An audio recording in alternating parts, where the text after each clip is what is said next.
In this video, we're going to continue talking about purposeful annotations that we began yesterday. So far we have completed steps 1 through 4, and we are on step 5. We're looking at the rhetorical strategies in each section and how they best develop the speaker's argument or develop the tone. Something I did want to mention about annotating this way by splitting it into sections is this is a really good way to set up your writing for your future self. So when you are writing a rhetorical analysis essay, you're going to be making an argument about the strategies that the writer uses to build their argument and do so chronologically.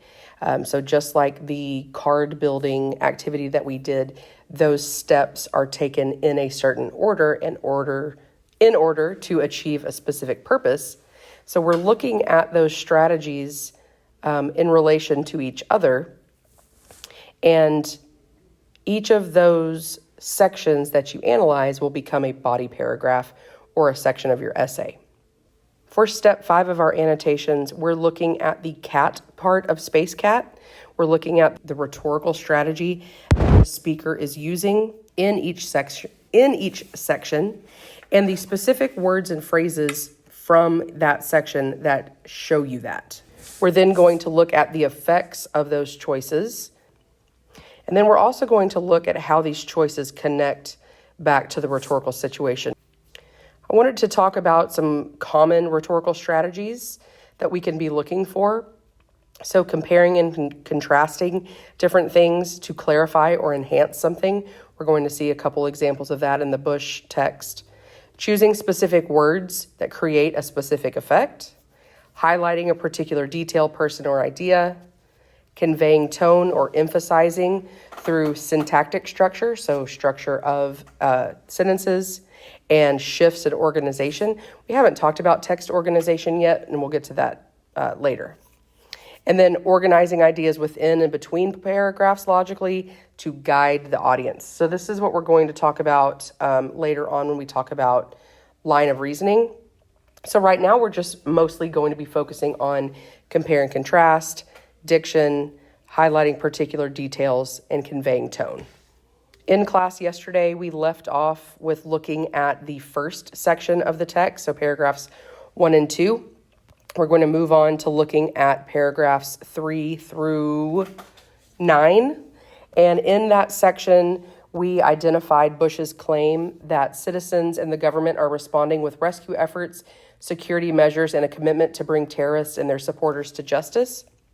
And what I noticed him doing in this section is contrasting the evil and physical damage of the attacks with the enduring strength and moral goodness of America. The evil and physical damage of the attacks in what I have highlighted green. So the detail about shaking the foundations of our biggest building, the acts that shattered steel, and that we saw evil, the very worst of human nature. And he contrasts that with the enduring strength and moral goodness of America when he says that a great many people have been moved to defend a great nation. The shaking the foundation of our biggest buildings cannot touch the foundation of America, cannot dent the steel of American resolve. And then he goes on to detail all of the different ways that citizens and groups and the government responded. So we had rescue workers giving blood, helping in any way they could. He had implemented the government's emergency response plans, mentioned the military, helping those who had been injured, and promises that the function of the government will continue without interruption. So all of these things, we see this contrast between the evil of the terrorists with the good of the American people. He does all of this in order to reassure citizens of national resilience and to inspire unity against a common enemy. So nowhere in his text does he single out any qualities of the terrorists other than that they are evil. Rather, he describes how their acts go against what makes America, America, with our moral goodness and cooperation and steadfastness. In the last section, paragraphs 10 through 13, yesterday we noticed in this section is thanking Congress and world leaders for their support, He calls for unity in prayer, and he vows that America and its allies will endure. And what I see him doing in this section is emphasizing shared values and international cooperation. So this links back to the previous section where he's talking about our goodness in contrast to the evil, and furthers that by saying not only is America good, but other countries around the world as well who have our backs. And I see that here where he thanks members of Congress. He uses language like joined me. He thanks many world leaders who have called to offer condolences and assistance. He says America and our friends and allies join. He uses words like join all. Also emphasizing shared values of peace and security. We stand together. He asks for prayers. So along with that shared value of goodness and moral uprightness, he addresses those who grieve, children whose worlds have been shattered, those whose sense of safety and security has been threatened. He mentions being comforted by a power greater than any of us, and he quotes from Psalms. He says, all Americans from every walk of life unite in our resolve for justice and peace. So again, with these shared values. He says none, so this collective of everyone together will never forget this day, and then declares that we will go forward to defend freedom and all that is good and just in our world.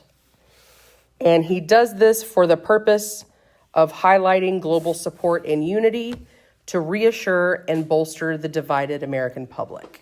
Once we have gone through and analyzed all of the different sections, we need to add to our space analysis the purpose section. This is always going to have two parts. It's going to be what the speaker wants the audience to know after experiencing the text and what the speaker wants the audience to do after experiencing the text. What Bush wants his audience to know after experiencing his speech is that although all are experiencing tragic grief, the country is and will remain strong. And what he wants his audience to do is unite and prepare for military retaliation.